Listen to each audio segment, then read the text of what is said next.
¿Qué tal? Buenos días. En tan solo unas horas tendremos oficialmente al nuevo fiscal general de la República. Vamos a hablar de eso, de probidad y también de la extradición en el caso Jesuitas. Eso y más hoy en República.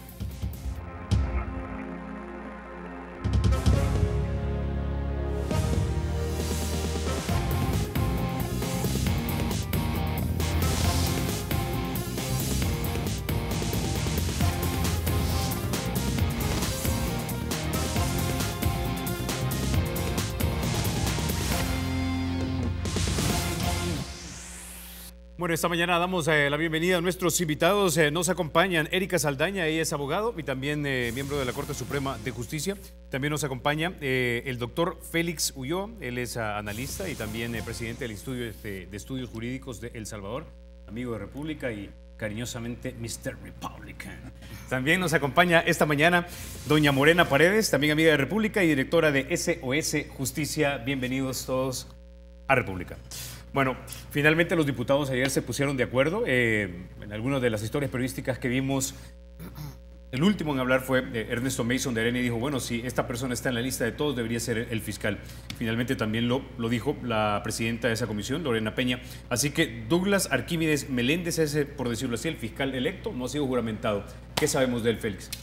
Bueno, primero un saludo al pueblo salvadoreño en estas fiestas. Todavía es válido desear feliz año. Un día de Reyes también ahora y es el cumpleaños de mi mamá, así que aprovecho de mandarle un saludo a mi madre también.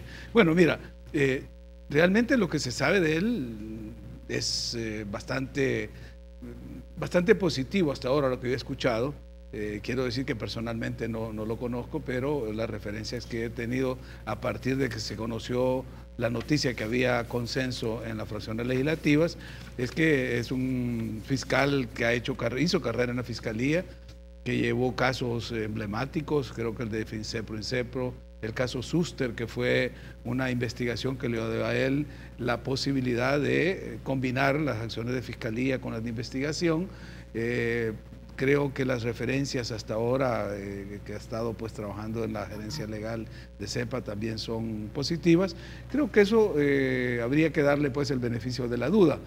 El desafío que él tiene, y como decimos, por los hechos lo conoceréis, va a ser cómo enfrentar los grandes temas, los grandes desafíos que tiene la nación en este momento para combatir la corrupción y la impunidad, que son los dos ejes bajo los cuales creo yo que el 2016 se va a conducir. Si no entramos de lleno a combatir la corrupción y la impunidad, va a ser muy difícil que tengamos un diseño institucional adecuado, porque instituciones para el combate de estos dos flagelos están en el sistema jurídico institucional, desde el Tribunal de Ética Gubernamental, el Instituto de Acceso a la Información Pública, bueno, la Fiscalía por antonomasia, pero ha faltado hasta cierto punto voluntad política en algunas de estas instituciones para conducir este trabajo. Entonces yo creo que a Douglas se le presenta esta oportunidad de demostrar de que sí va a ser coherente con los intereses de la nación y que ya que se ha logrado este consenso, porque como tú lo decías, en todas las listas de todas las fracciones aparecía el nombre de él, entonces parece ser que era la persona que gozaba mayor consenso. Por nuestra parte, le estaríamos dando el beneficio de la duda y repito, de la información obtenida pues off the record y de manera extraoficial, las referencias no son malas. Hay una buena experiencia que dejó él mientras estuvo en la fiscalía y eso le da una credencial para que pueda asumir esta oportunidad. Esperemos que sea ratificado o nombrado ahora, porque no sabemos, como dicen, del plato a la boca se cae la sopa. Ayer fue el dictamen de la comisión, pero tiene que ser aprobado por votación nominal y pública esta sesión del plenario de la Asamblea. Ahora, Douglas Meléndez, doña Morena, fue parte del equipo de asesores, del equipo de fiscales que logró la condena del caso Perla. Digo esto porque doña Norma Guevara es citada en uno de los periódicos digitales de nuestro país diciendo: nosotros vamos a apelar a que ponga su énfasis en el combate al crimen organizado y a la delincuencia. Buenos días a ustedes también, a los amables televidentes, amigos de la República también. Yo quisiera agregar algo respecto a la elección del fiscal. Pareciera que un criterio como el hecho de que esta persona haya aparecido en todas las listas no pareciera muy sólido. Más bien parece un juego de azar, un sorteo para elegir al fiscal. Esto se trate de la persona que se trate, me parece que la Asamblea Legislativa no tiene un método, un procedimiento establecido que garantice, en primer lugar, el cumplimiento actual de las exigencias de la Sala de lo Constitucional, de la Constitución, por supuesto, pero otra serie de elementos, por otra parte, de requisitos. Por otra parte, me parece que continuamos con unos requisitos para la elección de fiscal o para estas elecciones de segundo grado ya obsoleta. No es posible que en este siglo XXI sigamos pidiendo el único requisito en cuanto a la formación académica de un título de doctor, licenciado en Derecho, un abogado, pues. Es decir, las exigencias del contexto nacional e internacional, de la realidad nacional e internacional tan complejas, gravísimas. No puede ser que en nuestro país tengamos prácticamente exigiéndole en comparación al avance a los profesionales que tienen más grados, más formación académica, sin descartar la experiencia, pero no puede ser que no modifiquemos los requisitos. Otra cosa que me alegra en la elección de esta persona, a quien tampoco conocemos en nuestra fundación, es el hecho de que no sea ese vicio, ese otro hecho de corrupción, que es la reelección permanente de un mismo funcionario a la que hay que ponerle límite constitucionalmente o mediante ley secundaria, no sé, pero también a otro staff, voy a llamarlo así, de personas que por el hecho de ser abogados tienen capacidad para ser fiscales, hay casos en que es indispensable, pero para recorrer muchos cargos de la función pública reiteradamente hasta convertirse en un hecho de corrupción. Yo no quisiera señalar nombres para no ser ofensiva, pero es el hecho de que nosotros tenemos prácticamente un cartel de candidatos permanentes para cualquier cargo.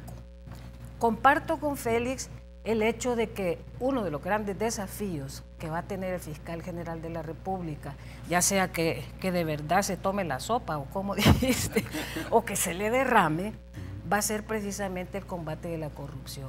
Este es un tema, y de la impunidad concomitante. Este es un tema gravísimo, gravísimo, licenciado y amigos, que todos los salvadoreños debemos de empezar a tomar parte en su combate frontal, sin desresponsabilizar a las instancias correspondientes. Creo que también el enjuiciamiento, la persecución el juicio, por ejemplo, que ya el 18 de enero hay otra audiencia para el caso del presidente Flores. En el caso de la participación, el currículum, ya hay rumores, perdón, voy a corregir, ya hay rumores de un recurso de inconstitucionalidad por la elección del señor Douglas. ¿Douglas qué? Meléndez Ruiz. Porque, por varias razones, pero entre otras, una de las más graves es que es de las personas que tiene un título de una universidad que apareció y desapareció, y no sé qué otras cosas más tendrán pendientes, pero este tipo de situación, Félix, yo no sé que la Asamblea elige que la sala o personas con intereses diversos acuden, como que la Sala de lo Constitucional fuera... No sé si está hablando de un caso que fue muy sonado, no sé si a finales de los 90, principios de los 2000, de una serie de abogados que tenían títulos irregulares de varias universidades de garage. El informe Vidales. El informe Vidales, de Carlos Vidales. Entonces, uno se puede alegrar porque al fin se eligió, pero ahí está todas esas sombras, y eso, en mi opinión, es debido a que el proceso de selección, llamémoslo, que emplea la Asamblea Legislativa, no es garantía de nada. Y le voy a decir una cuestión, es tan anómalo, tan peligrosa la manera en que se está eligiendo a los funcionarios de estas instituciones, me refiero a las elecciones de segundo grado, que para fiscal candidatos a fiscal se presentaron 70, 80, eso no puede ser serio. Eso no puede ser serio. Nosotros hemos estudiado la posibilidad de realizar, sugerirle a la Asamblea con todo respeto y bla, bla, bla, pero hacer un examen, una evaluación integral y de las mejores calificaciones, entonces elegir, porque no puede seguir funcionando esto repito, como un sorteo, no puede ser. En este punto quisiera traer entonces a Erika. Doña Morena ha sido muy incisiva en ese punto, de decir no solamente que aparentemente el nombre del señor Meléndez estaría en la lista de ese informe Vidales que cuestionaban los títulos de los abogados, pero también es cierto que un fiscal, por necesitar la mayoría calificada, también probablemente no llegue el más capacitado o el menos cuestionado, sino que el que tenga los apoyos de la mayor cantidad de diputados dentro de la Asamblea Legislativa. La pregunta es si estos que tienen, a tu juicio, la posibilidad de ser electos fiscales, son en la mente tal vez de los legisladores los que menos daños pueden causar al sistema. Pues yo creo, bueno, en primer lugar, buenos días, y creo que en este punto lo que ha existido el día de ayer ha sido un acuerdo político en que todas las fracciones coincidieron en un nombre, pero hace falta todavía ver que la Asamblea Legislativa documente o justifique por qué va a elegir a Douglas Meléndez como fiscal general de la República. Se supone que cumpliendo una serie de sentencias de la Sala de lo Constitucional, el funcionario que va a resultar electo es el que tiene el mejor perfil, moralidad y competencia notoria, que eso puede ser documentado y justificado, y no solamente con una suma de atestados, como lo ha dicho la Sala. Justificar la moralidad y la competencia notoria no es una suma de atestados, sino que es ponderar de que por qué un candidato sobresale sobre todos los demás. Entonces, hasta ahorita lo que hemos visto ayer es el acuerdo político. Esperamos que ahora la Asamblea Legislativa justifique por qué va a elegir a Douglas Meléndez. Se supone que tendría que establecer que él es tiene el mejor perfil para fiscal general, sobre todos los candidatos. Entonces, no sé si será porque es el que menos daño le va a hacer, pero sí es el que ha logrado el voto de la mayoría, y en estos casos de elección de funcionarios casi siempre los diputados se van porque sea por unanimidad. Entonces, ahí hemos visto que estaba en la lista de todos los partidos políticos, y vamos a ver si no flaquea alguno al momento de la votación. Ok, con eso ya nos vamos a la pausa. Cuando regresemos vamos a tratar de explorar si la elección de este señor fiscal como fiscal general podría afectar o no uno de los casos más sonados últimamente, el del expresidente Flores. Ya volvemos.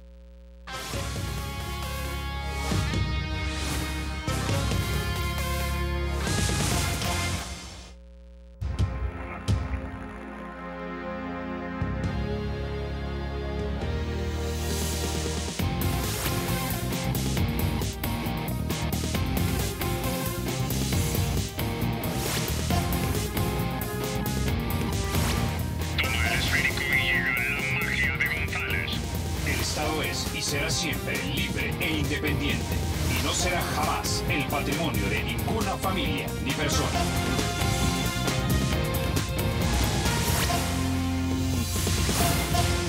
Bueno, gracias por continuar con República SV. Doctor Félix Ulloa pregunta, si ahora tenemos un nuevo fiscal general de la República y todavía tenemos pendiente la vista pública del caso del expresidente Francisco Flores, ¿puede de alguna manera esto alterar el comportamiento jurídico de la Fiscalía y de repente se alineen las visiones que tienen sobre este caso los querellantes y la Fiscalía? Eso sería lo ideal, es decir, que hubiese una coincidencia en la defensa de los intereses del Estado y de la sociedad, que es el rol de la Fiscalía. La Fiscalía no es para ir a acusar. Es decir, que todos tenemos ese concepto, hay que ir a acusar. La Fiscalía está para defender los intereses del Estado y de la sociedad. Y en este caso, los intereses del Estado y la sociedad han sido defendidos básicamente por los querellantes, porque la Fiscalía, en su actuación anterior, ha jugado más un papel asociado a la defensa. Creo que la prueba de fuego para esta nueva administración del Ministerio Público justamente va a ser en este caso, porque es el primero de esa envergadura y de este nivel de interés nacional que se le va a presentar, y vamos a ver ahí cómo actúa y cuáles son las directrices que se dan. A mí siempre me ha llamado la atención de que todavía El Salvador se mantiene en un nivel y lo decía nuestra colega con toda propiedad, de que la elección de los funcionarios de segundo grado está todavía en el marco de los intereses partidarios y se define con intereses estrictamente político-partidarios, es decir, le corresponde a este partido, este otro, es como una distribución partidaria de las instituciones. Ya la sala ha dado lineamientos en el caso de funcionarios como el fiscal, que tienen que ver con la administración de justicia y garantizar su independencia, de su total desvinculación de cualquier vinculación partidaria. Una de las cosas que se señalaban en los corrillos, que se le podía pedir también la inconstitucionalidad de esta elección, no era solo por lo de la lista de Vidales, sino porque decían que estaba afiliado al partido Arena. Esto es fácil de comprobar porque el tribunal tiene una lista, puede certificar si hay o no vinculación, el propio partido puede decirlo. Pero a mí eso no me preocupa. Fíjate que yo he estado viendo y analizando cómo es el diseño de nuestra institucionalidad, y yo creo que los cargos de este nivel tienen que ser esencialmente políticos, porque no hay otra forma, es decir, son los cargos de primer nivel en la administración del Estado y tienen que tener una visión eminentemente política, pero no partidista. Político, sí, exactamente, en el sentido amplio de la palabra. ¿Qué quieres decir con eso? Que debe usar el poder de discreción legal que tiene el fiscal para saber a dónde apretar y dónde no. Exacto, y saber distinguir cuáles son los intereses nacionales, los intereses del Estado, los intereses individuales, en fin, esa visión. Pero lo más importante, y es donde fallamos, y es lo que no se quiere entender, es que no tenemos un servicio civil profesional. Es decir, no importa quién sea el fiscal, no importa quién sea el ministro tal, ni los magistrados tales de la institución, si tenés un servicio civil, un servicio administrativo, una administración fuerte, esas cabezas cambian porque la orientación del Estado va a cambiar según la orientación política del partido que tiene mayoría o de las alianzas partidarias. Yo siempre pongo el caso de Bélgica como ejemplo de que Bélgica pasó casi un año sin gobierno y nadie se enteró, porque la administración, los servicios públicos no fallaron, se mantuvieron intactos, funcionando perfectamente. ¿Por qué? Porque hay un cuerpo administrativo que lo garantiza. Si aquí tuviéramos la posibilidad de garantizar una administración pública con cuadros adecuados, como se ofreció en el gobierno anterior, de que la meritocracia iba a ser la que iba a permitir el acceso a los cargos públicos y tuviésemos la gente más capaz, la gente idónea, proba dentro de la administración, no importaría si una institución llega a Juan o Pedro, o Miguel, a dirigirla. ¿Por qué? Porque la función institucional está garantizada. Si tú ves en los países desarrollados, los países democráticos, las democracias estables, no están sustentadas en los cabezales dirigenciales de las instituciones, se garantizan en los cuerpos administrativos, que no son inamovibles. Pero aquí llega una administración y van para afuera todos los que estaban de la administración anterior, llega la otra y se cae esto. Entonces estamos en ese vaivén y por eso es que nos centramos en ver simplemente quién va a estar a la cabeza de la administración, porque sabemos que este va a llegar a barrer, llega con la escoba ya, ¿verdad? O si es del mismo partido, pues llega a engrosar y aumentar el clientelismo político. Y eso es lo que nos está haciendo daño. Por eso es que esta ocasión que nos está permitiendo el debate de la elección del nuevo fiscal debe ser comprendida, como decía Morena, en el papel que tiene la Asamblea para elegir los funcionarios de segundo grado. En Guatemala, por ejemplo, lo que hay son comisiones de postulación. Es decir, hay una comisión que postula a los candidatos para cargos de elección popular. Aquí es libre, aquí cualquiera llega y se inscribe. Y como decía Erika, es decir, le pasan el escáner para ver si reúne los requisitos formales, sobre todo los que dice la Constitución, y con eso ya va. No, esperemos a ver si en este dictamen hay una justificación para que, como decía la sala y como lo decía Erika, se explique por qué esta persona fue seleccionada y por qué tiene más ventaja que el resto de candidatos. Ok, ahora voy a retomar una idea tuya, pero antes de eso déjame leer un tuit de esta persona, Fausto Sorto, que siempre es un fiel televidente allá en Santa Rosa de Lima, La Unión. Dice, el nuevo fiscal tiene buen currículum, la FGR necesita un fiscal con pantalones para combatir la corrupción e impunidad. Félix afirmaba un concepto, interés nacional. ¿Es en el interés nacional que la Fiscalía enrumbe o no enrumbe su actuación en el caso del expresidente Flores? Erika. Yo creo que sí podría ser de interés nacional en el sentido de aclarar esta situación, aclarar qué hicieron con los 10 millones de dólares, por qué los recibieron, a dónde los transfirieron, etcétera. Entonces, si era un dinero destinado a las arcas del Estado para el beneficio de los salvadoreños, por supuesto que es de interés nacional, que se aclare la situación, que digan quiénes fueron los destinatarios, qué se hizo con el dinero. Entonces, creería yo que la actuación de la Fiscalía puede ser clave. En el periodo pasado, en el periodo de Luis Martínez, vimos que la Fiscalía no presentaba argumentos muy sólidos, sino que se dedicó a pelear con la querella, a pelear por el ROS. O sea, se fue por la tangente y no demostraba argumentos sólidos sobre el caso, que se los hiciera saber a la población. Entonces, yo creería que sí es de interés nacional que la Fiscalía se involucre más, adquiera su rol, el rol que constitucionalmente le corresponde en el combate a la corrupción, y aclare esa situación en los juzgados competentes. Ahora, doña Morena, quisiera incluirla también en esa pregunta. ¿Esperaría usted un enrumbamiento o no enrumbar para nada? De acuerdo, depende de cuál lado de la pared esté usted. En el caso del presidente Flores, y lo siguiente, añadirle un elemento más, el servicio civil, que ya decía Félix. De nada sirve que tengamos un excelente fiscal si no tenemos un buen servicio civil. Sí, yo quiero rescatar de la intervención de Félix un hecho bien importante, y es y valga la redundancia, bueno, es el hecho de admitir la necesidad de cargos políticos o de confianza. Yo tengo, en todas las oportunidades que se me han brindado de participar en los medios televisivos o en las radios, siempre he señalado el hecho de que precisamente el cargo de fiscal general de la República es un cargo político o de confianza. Y eso está establecido en el artículo 219 donde dice de la Constitución, donde precisamente dice, se establece la carrera administrativa. La ley regular del servicio civil, que ahorita todos sabemos que está una propuesta de una copia o fotocopia española, iberoamericana, regulación de la función pública, etcétera, que tampoco la conoce la ciudadanía. Y dice, ¿verdad?, la meritocracia está aquí plasmada. Lo que pasa es que de la violación de este artículo no se ha ocupado nadie. Nadie. Pero si me permiten, la ley regulará el servicio civil y en especial las condiciones de ingreso a la administración, las promociones y ascensos con base en mérito y aptitud, los traslados, suspensiones y cesantías, los deberes de los servidores públicos y los recursos contra las resoluciones que los afecten, etcétera, etcétera.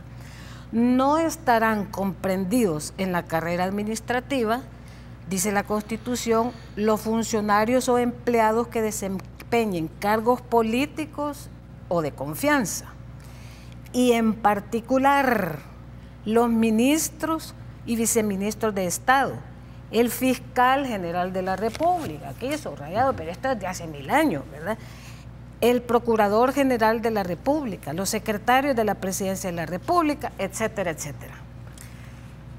¿Cómo no podemos, definitivamente, creo yo, Félix, pensar que todos los funcionarios públicos son independientes o deben ser independientes? Es imposible, porque la unidad precisamente en la operatividad y funcionamiento de todos los aparatos del Estado puede romperse cuando todo el mundo no responde ante nadie porque es independiente. Y además se ha estado violando permanentemente la Constitución. Y definitivamente en el interés en función de los intereses nacionales, nos interesa que si después de 1983 para esta fecha, ¿cuántos años van?, no ha funcionado o no ha sido ni funcional, ni operativo, ni eficaz lo que mandata nuestra Constitución, pues hagamos las reformas pertinentes. Pero en cuanto a los cargos políticos de confianza, si la Asamblea Legislativa no puede hacer más que pactos políticos, si es el órgano político por excelencia. Y además está ahí, se supone, está representada también nuestra voluntad. Hemos delegado en ellos y jamás estamos satisfechos con lo que hacen, pero esa es materia de otro tema. Pero quiero señalar además que la carrera de la función pública o la carrera administrativa definitivamente que requiere no solo una ley cuya modernidad o eficacia esté fundamentada en la fecha de su elaboración, ¿verdad?, que es lo que ha pasado con la ley de probidad en mi opinión. Es decir, ni la efectividad ni la aplicabilidad de esa ley. Estos temas, licenciado, yo se los sugiero para discusión y debate en este espacio suyo, en la República, en el tuyo, en el mío, porque son temas en donde todo el mundo, todos los ciudadanos tenemos derecho a participar. todos los ciudadanos, de una u otra manera. Nosotros vemos personeros de derecha, de izquierda, del centro y de todos lados, o de los que bailan de aquí para allá, alegando, peleando, como dice una frase trillada, pero desgarrándose las vestiduras por la participación de la ciudadanía, pero se niegan a los instrumentos más efectivos de participación ciudadana como los que es la democracia directa, el referéndum. Hablar aquí de un referéndum es inmediatamente ser señalado como comunista, como chavista, y lo tienen otros países, democracias semidirectas y toda la participación ciudadana aquí todavía es un mito. Okay. Y además, déjeme terminar con esto, por favor. Hablamos de participación ciudadana cuando participamos organizaciones de la sociedad civil. Eso no es, somos otra élite, tenemos que reconocerlo. El ciudadano que no está en la cúpula de ningún tipo de organización, ese no dice ni pío, salvo el día de las elecciones. Entonces sí creo que es de interés nacional en cuanto a la labor del fiscal. Mire, yo estuve en la audiencia en la que el juez García trasladó al expresidente Flores. Al presidente Flores a la siguiente instancia y se configuró, según él, se configuraba el delito de lavado de dinero. Aprovechando la presencia aquí de dos abogados, porque las consultas y los estudios también los hemos hecho en la fundación, que como usted sabe tenemos inclusive jueces en nuestra fundación, ya se lo he dicho. Y la pregunta es, ¿tienen los jueces la facultad de incorporar un delito en un proceso como el del presidente? Estoy hablando específicamente del presidente, o no la tiene. Cuando yo les invitaría a leer, si es que no lo han hecho, la sentencia del juez García. Y el juez García, en mi opinión, esa sentencia es una joya de razonamiento jurídico, de honestidad, de imparcialidad, en mi opinión.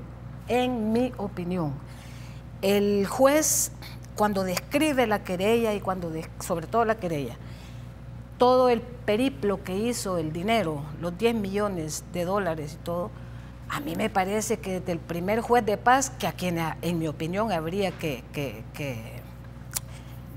investigarlos, sí, podrían perfectamente haberle dicho, porque el razonamiento de las personas que no somos abogados no tiene esta camisa de fuerza, que la ley, si la ley no sirve para encadenarnos, para esclavizarnos, ni para impedir nuestro razonamiento.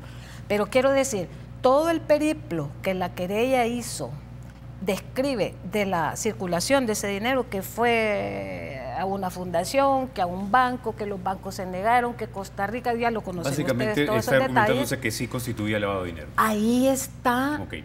Y si no, y si el juez de paz lo vio y lo omitió, y si el siguiente juez, el de instrucción, lo vio y lo omitió, y ahora este señor, que ya está denunciado, lo detecta, tiene o no la facultad, porque si no es corrupción, perdóneme, porque la corrupción tiene 1000 caras, ¿verdad? 1000 rostros. Listo, nos vamos a tener que ir a la pausa, pero cuando regresemos me gustaría que Félix también y Erika tomen parte de esta discusión. Ya volvemos.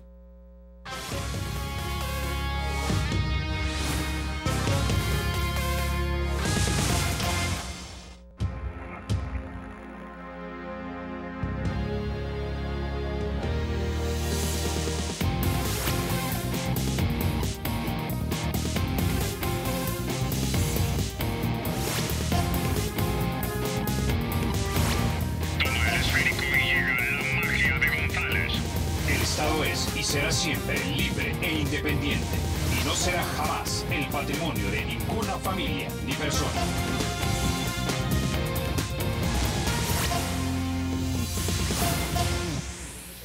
Bueno, Félix, hace un momento básicamente doña Morena planteaba que efectivamente estaba de acuerdo con el juez García y que sí hay sustentación para lavado de dinero, básicamente un dinero lícito que se hace ilícito, que luego se hace lícito nuevamente. La pregunta es, ¿y el nuevo fiscal podría entonces retomar los cargos de lavado de dinero, en este caso del presidente Flores? Bueno, mira, yo creo que yo no, primero no soy penalista y segundo he estado fuera del país durante los últimos 6 meses, no conozco los interiores del caso, pero por lo que vi en las noticias, la querella ¿verdad? Los colegas de FESPAD y de la ISD han anunciado que van en casación, ahora van a la sala. Entonces ya esto es una instancia que la misma ley procesal penal permite de que si en la segunda instancia, que en este caso es la Cámara Primera de lo Penal de San Salvador, ha dado un fallo que no le parece o que no es aceptado por una de las partes, pues queda recurrir a esa tercera instancia que es la casación. Entonces ahí vamos a ver cuál es el papel de la Fiscalía, porque también pues que como parte del proceso, imagino pues que va a ser escuchada por la sala al momento de revisar esta sentencia o este fallo que dio la Cámara. Entonces, por supuesto, ahí vamos a ver cuáles son las instrucciones que se dan, porque hablábamos extra Cámara de que estos cargos de alto, digamos, del primer nivel de la administración del Estado son necesariamente políticos y surgen de acuerdos políticos. Aquí, en Francia, en Estados Unidos, donde sea, recordemos, el fiscal general allá lo nombra el presidente, en Guatemala nombra el presidente.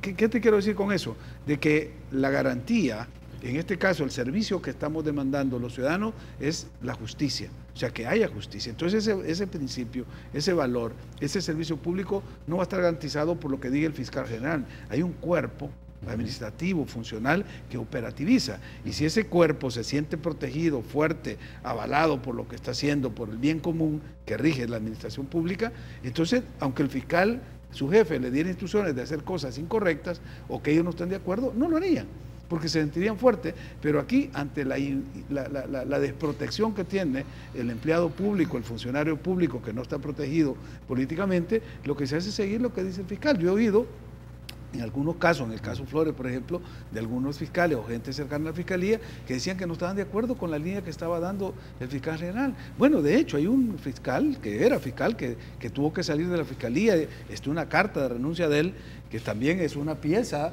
que hay que leerla, la renuncia de Diego Escobar, cuando sale del caso.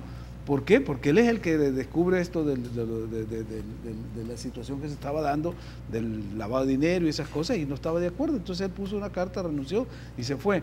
¿Por qué? Porque no hay protección para ese nivel del cuerpo administrativo de la administración del Estado, y entonces está todo al vaivén político. Y los que asumen estos cargos, ofreciendo lealtad política a los partidos, entonces ya no son funcionarios políticos, sino funcionarios partidistas, sometidos a la obediencia partidaria, y eso es lo que distorsiona la administración en nuestro caso. Por eso yo he estado insistiendo mucho en que necesitamos avanzar en consolidar un servicio civil en el Estado que sea fuerte, que esté garantizado. Hay diseños institucionales ya, está el Tribunal del Servicio Civil, esa ley que tú decías que sí ha sido discutida, la ley de la función pública fue discutida con sindicatos estatales, con asociaciones gremiales, fue presentada por Antonio Morales Carbonell, y fue un debate que se dio hace un par de años, donde había la expectativa de que El Salvador pudiera tener ya ordenada su administración pública, porque en una presentación que nos hizo en una ocasión la oficina,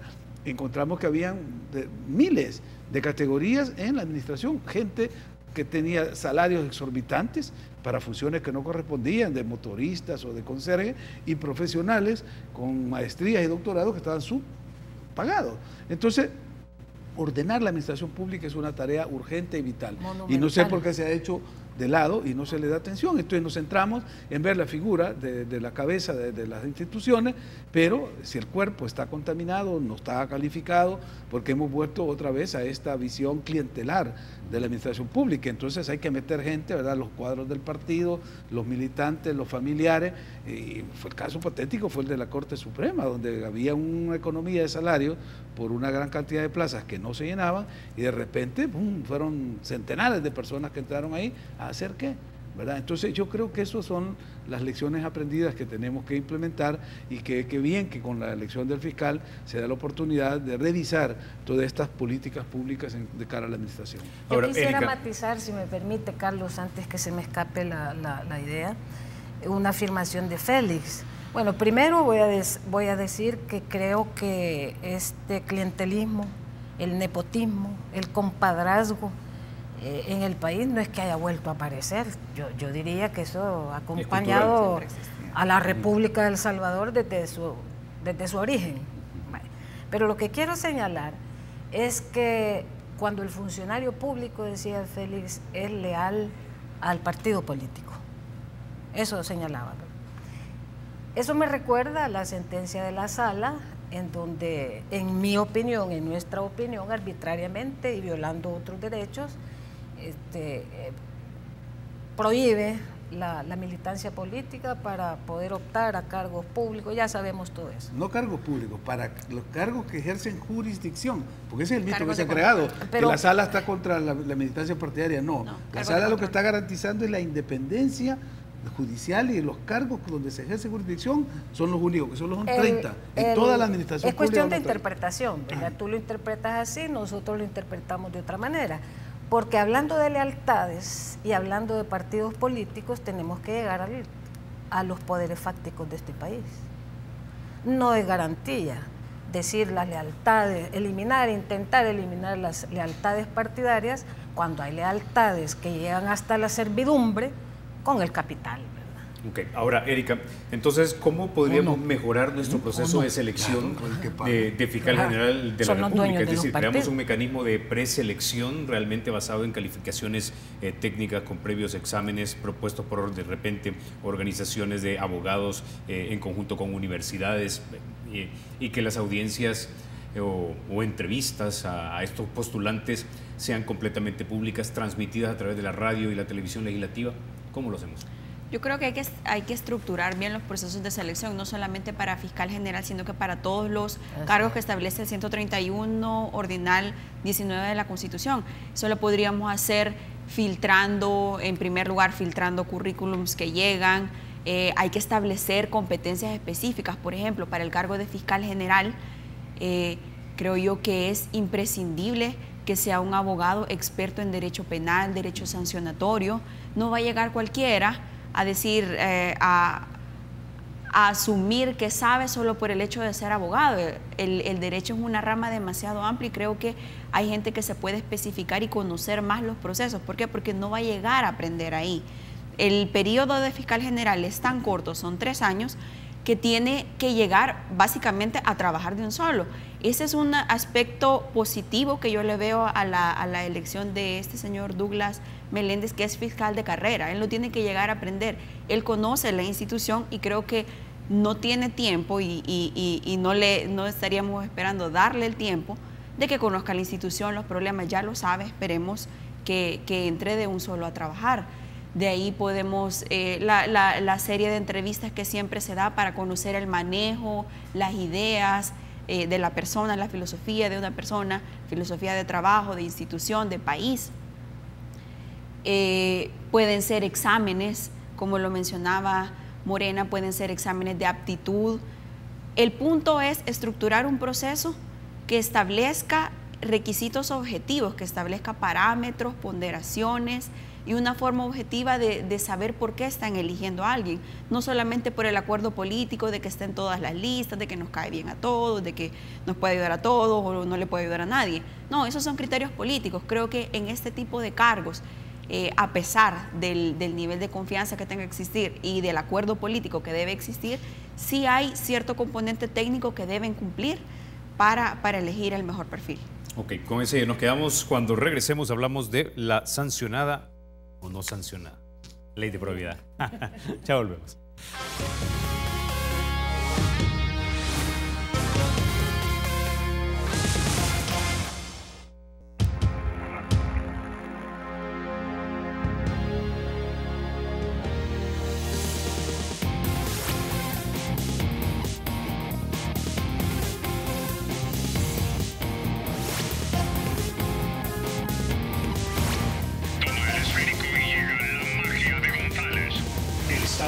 Será siempre libre e independiente, y no será jamás el patrimonio de ninguna familia ni persona.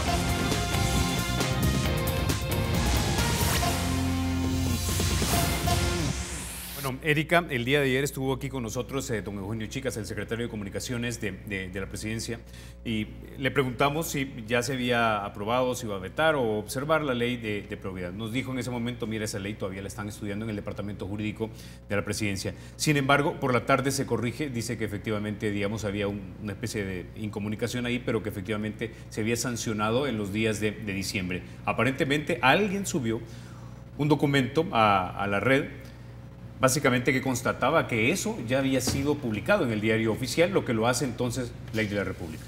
Sí.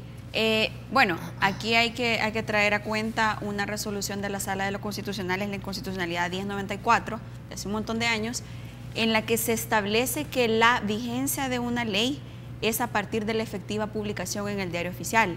Y aquí hay una práctica bastante común y errada de parte del diario oficial, y es que extiende ese tipo de certificaciones diciendo, mire, va a aparecer en el diario oficial de fecha 23 de diciembre, pero el diario oficial empieza su circulación tipo marzo, 2, 3 meses después.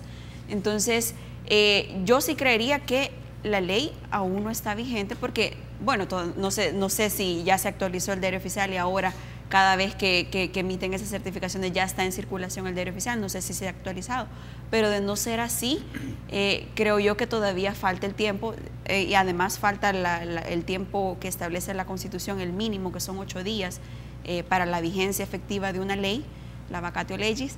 Entonces, creo yo que todavía no está vigente, pero lo va a estar cuando efectivamente circule el diario oficial. Es decir, tiene que circular físicamente, Félix, el periódico para que esté vigente, a pesar de que ya alguien subió una prueba que aparentemente constataba que ya había sido publicado en el diario.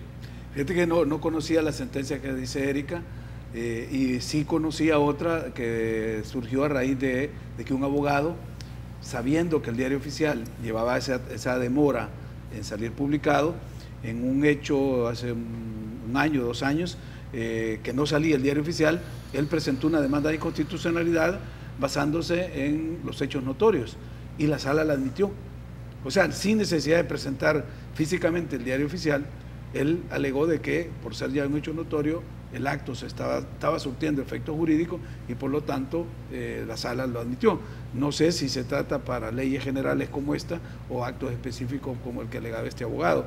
De todas maneras, el tema está, y yo creo que aquí la lección es de que en el caso de la Secretaría de Información de la Presidencia, que no dé una información de esta naturaleza o que esté tratando de explicarle al público de que el presidente puede vetarla, puede sancionarla o puede observarla, cuando esto ya fue sancionado y enviado al diario oficial, implica pues una cierta descoordinación que en el caso de Eugenio, que es una persona muy correcta, muy informada y muy precisa en sus datos, pues pone en duda ya. Es decir, si a ese nivel estamos con esta desinformación, imagínate cómo vamos a estar en el resto. Yo creo que vamos a tener otra vez necesidad de hacer una revisión de qué es lo que está pasando, pues no solo en el Estado, también en el gobierno, o sea, la parte administrativa del Estado, el órgano administrativo, porque hay mucho que hacer y mucho que corregir, y es una buena oportunidad al inicio de este año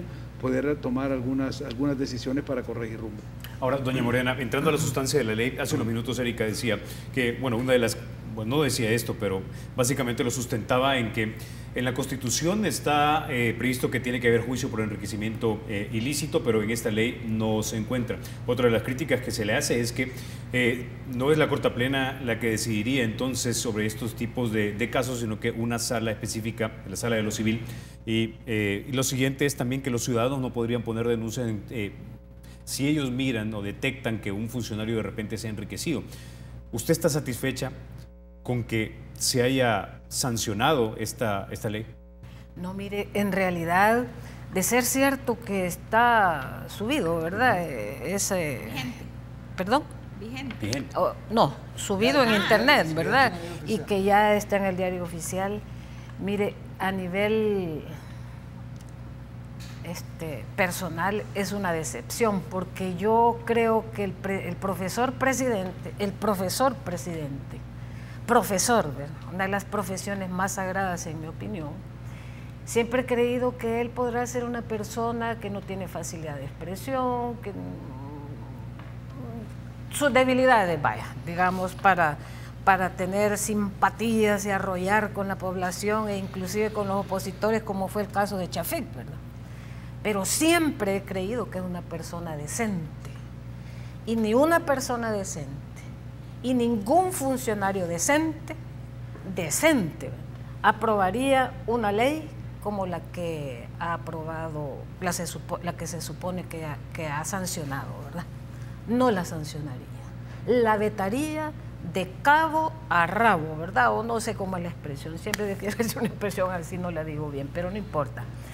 Pero eso es otro fraude, esa es otra estafa a la población, ese es otro engaño, eso que tú señalas, esa secretividad, esas declaraciones de que se está en la etapa de estudio, de análisis jurídico, y venir por el otro lado a tener esa información de que ya fue sancionada y que va a ser un sorpresivo. Pero yo creo que hay mecanismos también para declarar inconstitucional esa ley.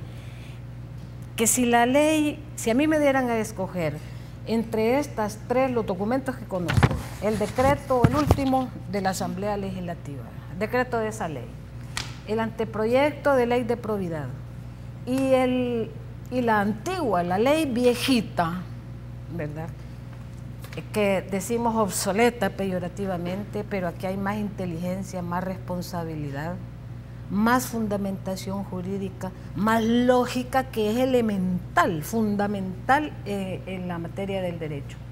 Mire, ni la ley de este decreto, esta ley, ¿cómo le llaman ellos? Ley de probidad. Ley de probidad, y el anteproyecto de ley de probidad pública que presentó el grupo un grupo denominado gestor, que está compuesto por FUSADES y SDFUN de UFG. Dicho sea de paso, ya dijeron ayer, si mal no recuerdo, que van a interponer un recurso de inconstitucionalidad. Ajá. Déjeme, por favor, concluir con esto. Mire, Carlos, esto es casi una copia de esto. Y las dos leyes le quitan el poder, la fuerza jurídica y ética que tiene la antigua ley. Ahora, usted dijo algo importante. ¿Por qué cree usted que esta ley no es ni tan inteligente ni tiene la sustentación ni el razonamiento que tenía la de 1959? Le voy a decir por qué. Ninguna de las dos establece un juicio para el enriquecimiento ilícito. Esta es otra estafa, perdón, pero es que yo como ciudadana me indigno. Mire, ambas leyes, Félix, y ustedes que son abogados responsables y comprometidos y responsables con el país, etcétera, etcétera, ambas leyes lo que describen es un procedimiento sancionatorio por no declarar, por no presentar la declaración de patrimonio de los funcionarios. Una pregunta más así brevemente, porque casi se nos acaba el tiempo, pero ¿creen ustedes, esta pregunta va para los tres, y voy a empezar contigo, Erika, es entonces esta ley sancionada simplemente una maniobra de la clase política para proteger a la clase política? Erika. La verdad, no me atrevería a afirmar eso, pero sí me parece curioso que después de 56 años de la existencia de la ley de enriquecimiento ilícito, vengan casi que de manera express en un lapso de 5 meses a aprobar la nueva ley. Sí. Entonces, en un tema tan serio y en un tema que sobre todo está saltando ahorita a la luz, que han sido estos dos casos que la Corte Suprema de Justicia ha mandado a la Cámara Segunda de lo Civil para que se inicie el juicio por enriquecimiento ilícito, es hasta este momento en que surge la necesidad de establecer una nueva ley de probidad. Entonces eso sí me parece a mí bastante como curioso. Y aquí solamente agregar que con la elección del nuevo fiscal, el fiscal tiene una tarea bastante grande, que es levantar el perfil de la Fiscalía General de la República, y creo que de manera concreta puede empezar con los casos que ya están en la Cámara Segunda, impulsando los casos que ya están en la Cámara Segunda de lo Civil, donde puede ejercer la acción penal contra las personas que están siendo señaladas, uno que está forado, el otro que no, y además puede impulsar los juicios de extinción, la extinción del dominio de los bienes que posiblemente hayan sido adquiridos de manera ilícita por estos Félix, tú eres el fundador del movimiento Democracia Limpia. ¿Es esta una ley de autoprotección de la clase política? Mira, igual que Erika, es muy difícil hacer una afirmación de esa naturaleza. Sin embargo, yo diría que conociendo la forma en que se legisla acá y que no se utiliza el velo de la ignorancia para legislar, entonces sí pudiera pensarse de que hay una intención o un interés de generar no una normativa que venga a actualizar aquella vieja ley de probidad de 1959, creo que era, sí. Y que aplicada correctamente sigue siendo útil. Bueno, de hecho, por eso ha habido reacción, porque se puso en práctica. Entonces, la idea de modernizar ese instrumento jurídico puede distorsionarse si se le hacen algunos ajustes que, como ya lo hemos visto, y ahí es donde yo vuelvo a insistir, falta el velo de la ignorancia en los legisladores para legislar, porque siempre van buscando algunos aspectos que beneficien a un sector, a un grupo, a una persona, a un partido, y eso es lo que distorsiona el espíritu legislativo, que debe ser, como toda norma, de carácter general y no particular. Entonces, pudiéramos llegar a esa conclusión por lo que se ha dicho, de que se le va a quitar a la sección de probidad de esa facultad, que la Corte Plena ya no va a ver esto, sino que una sala, la sala de lo civil. Entonces ya vienen interpretaciones ya fácticas sobre el funcionamiento de una ley, cuando lo que debería estarse viendo es hasta dónde llega el bien común aquí protegido mediante esta nueva normativa. Yo sentí que hay avances en algunos temas que la ley anterior no los tiene, pero son de carácter sustantivo. Y en toda ley hay siempre dos componentes, la parte sustantiva y la parte procesal, o sea, la parte adjetiva. Creo que en la parte adjetiva es donde esta ley falla. Creo que la parte sustantiva retoma muchos elementos nuevos de conceptos modernos y que amplía más la competencia para combatir la corrupción a nivel de la administración pública. Perdón, Tengo Félix, un minuto, doña Morena, pero la última pregunta, Sí. bueno, no es la última pregunta, pero ¿es esta una ley de autoprotección? Intuyo que disiente un poco de lo que dice Félix. Tengo un minuto. No, un minuto. Mire, yo me limitaré a decir que la ley de probidad pública que presentó el llamado grupo gestor, en el objeto de la ley está clarísimo que es la persecución, prevención, etcétera, del delito de enriquecimiento ilícito.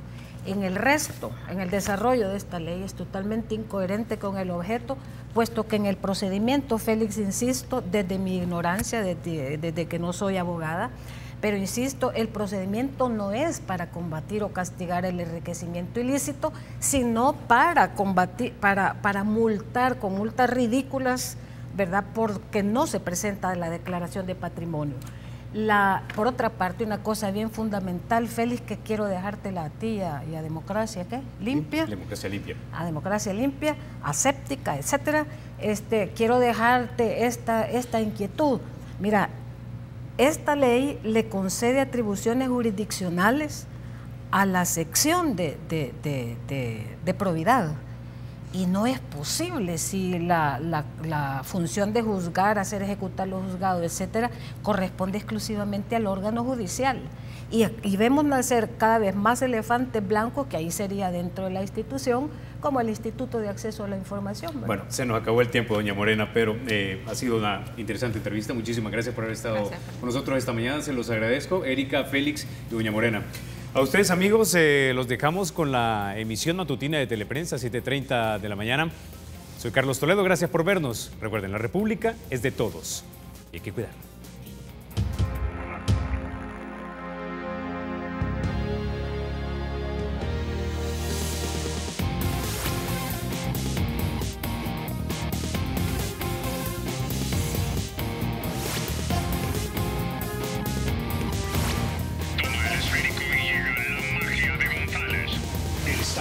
Será siempre libre e independiente y no será jamás el patrimonio de ninguna familia ni persona.